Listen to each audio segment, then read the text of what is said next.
voi sapete che devo prendere sempre informazioni buone per fare un video, e quindi questo terremoto in effetti è avvenuto lunedì alle ore 22:55 locali, mentre qui erano le 5 quasi del pomeriggio. Quindi è confermato che le vittime sono 12 e ci sono 125 feriti. Questa scossa di terremoto che ha colpito la Cina ha fatto quasi un casino. In effetti sono crollati molti edifici, quindi c'è stato un macello. In effetti come si dice, i soccorritori sono ancora impegnati nel cercare più vittime, più feriti possibili, ancora perché la pioggia sta ostacolando, diciamo, le operazioni. Quindi un'emergenza davvero drammatica. Sono state messe un sacco di tende, letti pieghevoli, comunque si sono operati nel migliore dei modi. Quindi ripeto, questo è avvenuto lunedì, in effetti non è di oggi, però giustamente non sapevo ancora nulla, quindi era inutile fare un video dove non sapevo solo il terremoto e basta. Quindi diciamo che i terremoti si stanno susseguendo in quasi tutto il mondo, quindi non si capisce davvero niente. Quindi ha colpito la Cina esattamente nella città di Yibin alle ore 22:55 locali lì, mentre qui erano quasi le 5.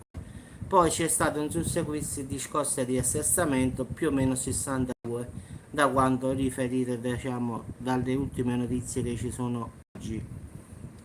La violenta scossa ha causato un sacco di crolli di edifici, tra cui anche hotel. I turisti impauriti sono scappati, quindi lascio immaginare la scena. Quindi un casino nel casino. Tutto ciò sta ostacolato, diciamo, anche dalla pioggia, quindi c'è stato questo ostacolo che sta piovendo, quindi stanno ancora cercando sotto le macerie ancora se poi ci sono altre vittime. Per il momento ci sono 12 vittime e 125 feriti più o meno. Questa è la stima di oggi 19 giugno. Quindi ragazzi, purtroppo come sempre apriamo sempre, diciamo, al meglio le notizie. Purtroppo come sempre dico, non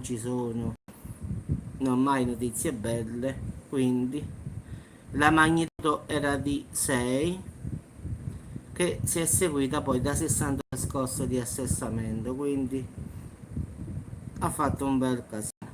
Come sempre ragazzi, in caso di notizie nuove aggiornerò sempre la situazione. Ciao Massimo, stavo dicendo sul fatto del terremoto in Cina, che ora i dati ufficiali sono 12 vittime, 125 feriti, crolli di molti edifici, pure un hotel, e quindi in effetti i turisti sono scappati dalla paura, lascio immaginare già.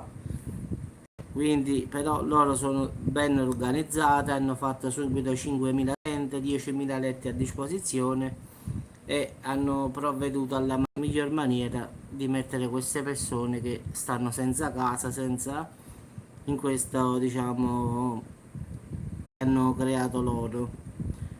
Quindi come sempre ragazzi, brutte notizie, ma come ripeto, le belle notizie stanno nelle telenovele, come sempre dico. Purtroppo qua più avanti si va e peggio è.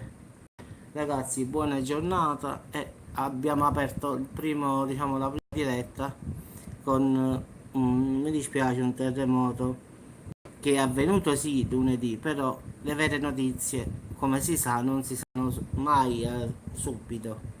Quindi ora, dopo 2 giorni, che oggi è il terzo giorno che è avvenuto, le stime sono queste. Quindi credo che non aumenteranno né i morti né i feriti, a meno che si sta scavando ancora, quindi, ma credo che sia questo. In caso di qualche altra cosa aggiornerò, faccio un aggiornamento. Ciao a tutti ragazzi e buona giornata.